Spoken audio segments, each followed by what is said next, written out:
Então, dessa forma, né, atualmente as angiospermas elas são divididas em quatro grupos, que são as basais, as magnolídeas, as monocotiledôneas e as eudicotiledôneas. Então, vamos comentar sobre algumas características, né, de cada um desses grupos.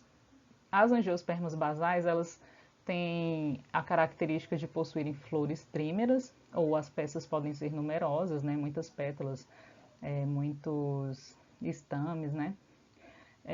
Elas possuem dois cotilédones, porque lembrem-se, né, que antigamente ela era considerada uma dicotiledônea, e o pólen é uniaperturado ou monossucado. Então, isso aqui, essas duas imagens mostram o pólen.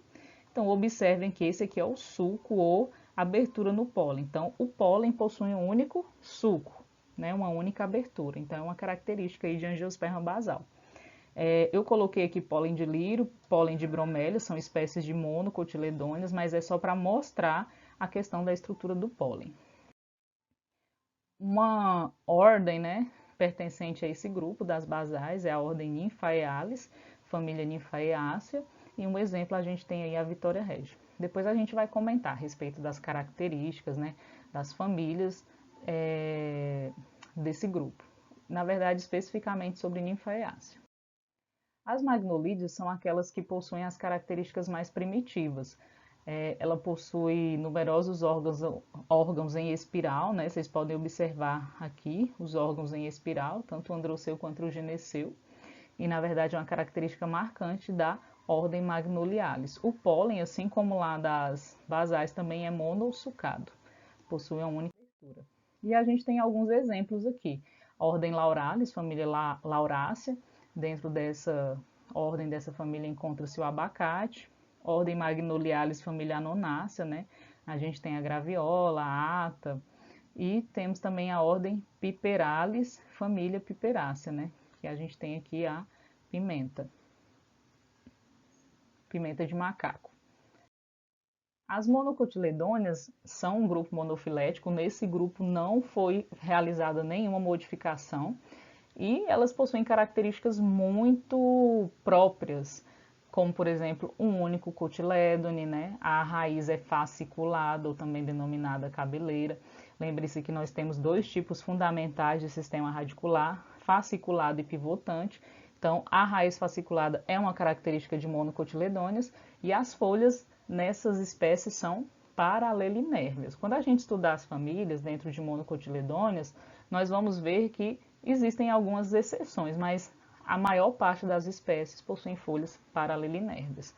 E o pólen, assim como ocorre nas basais e nas magnolídeas, também é monossucado. E a gente tem aqui diversas famílias, né? Na verdade, é uma quantidade muito maior, aqui são somente alguns exemplos de espécies de monocotiledôneas. Temos aqui, por exemplo, a família a ordem Arecales, né? A família Arecácea, que a gente tem os coqueiros. Temos a ordem Zingiberalis, família Musácea, como no caso aí da banana. Ordem Poalis, família Poácea, né? Que se encontra o milho, o arroz. A ordem aí Asparagales, que é a família das orquídeas. A gente vai comentar também depois a respeito, né, de algumas famílias com mais detalhes. E, por fim, né, as angiospermas eudicotiledôneas, nesse caso que foram incluídas somente as plantas que têm um pólen triaperturado. Então, observem aqui que esse pólen ele tem três sulcos, né, ou três aberturas, diferentemente dos pólens dos grupos anteriores. E isso fez com que o grupo então se tornasse monofilético quando somente as espécies com esse tipo de pólen foram incluídas. E aí temos os exemplos aí de ordens e famílias pertencentes a esse grupo, né? Família Apiácea, o caso da cenoura, asteráceo, girassol, solanácea, tomate, rubiácea, o café, bignoniácea, o ipê. Depois também vamos tratar de características mais específicas de cada uma das famílias. E aqui, por fim, nós temos então a árvore filogenética, né?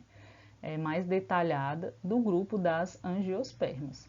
Então, observem, né, que eu tenho o grupo das eudicotiledôneas, depois o grupo das monocotiledôneas, o grupo das magnolídeas e aqui o grupo chamado de grupo das basais.